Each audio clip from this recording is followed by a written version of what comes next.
One of President Trump's key campaign promises was to expand access to in vitro fertilization for hopeful parents facing fertility challenges. Candidate Trump went so far as to promise that under the Trump administration, IVF treatment would be free for all Americans. And in February, the president signed an executive order he said was fulfilling his campaign promises, but in reality was asking for recommendations on expanding access to IVF. NBC's Yamiche Alcindor has a look at where those promises stand. Julie Eshelman and her husband first started fertility treatments in 2016. We got pregnant, and then we got the news that we were moving. Complicating Julie's journey, life as a military spouse. Each time her husband gets restationed, so does her medical care, including fertility specialists. We had 3 weeks to sell our house, to pack up, and to move from Arizona to Illinois. And during that move, while we were driving cross country, we experienced our first miscarriage. 5 years of fertility treatments and multiple miscarriages later, Julie gave birth to a daughter. How much did IVF end up costing your family? I mean, I think the total number over, the last almost 9 years has probably been up towards $80,000. Julie first began fertility treatments during President Trump's first term in office. She says she could not have imagined that his second term might be the determining factor in whether she decides to have a second child.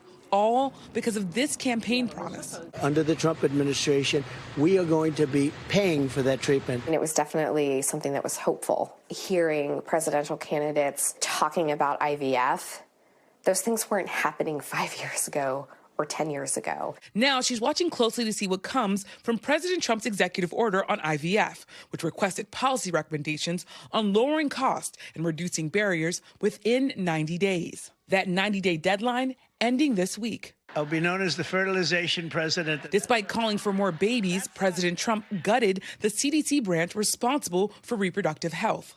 We don't know of anybody else at the CDC who has that level of knowledge or experience. They are now gone, and so they certainly cannot weigh in and provide any input on these policy recommendations. Barbara Kalura is the president and CEO of Resolve, the National Infertility Alliance, which was not invited to meet with the White House. We hear this from doctors every day.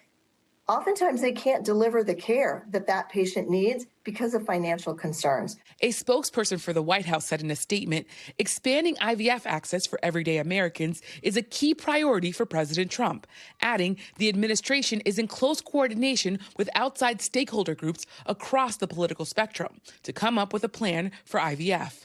Those groups include providers and benefit companies, as well as members of groups that have spoken out against IVF, like doctors from the Catholic Medical Association, who say IVF raises significant concerns, both medically and ethically. One group that did meet with White House officials was the Fertility Providers Alliance. As exciting as the executive order was, it obviously, as you know, as you probably read it, doesn't have any actual actions in it. FPA President TJ Farnsworth says they laid out a number of recommendations, like expanding training services for new doctors and funding more research into infertility, as well as addressing the politics around IVF. There's sometimes a competing narrative of whether or not what we do in an IVF clinic and fertility services are congruent with pro-life movements, and so we want to make it clear to them from our perspective, we consider ourselves the definition of pro-life. For Julie, the politics surrounding IVF are a deep cause for concern. For me,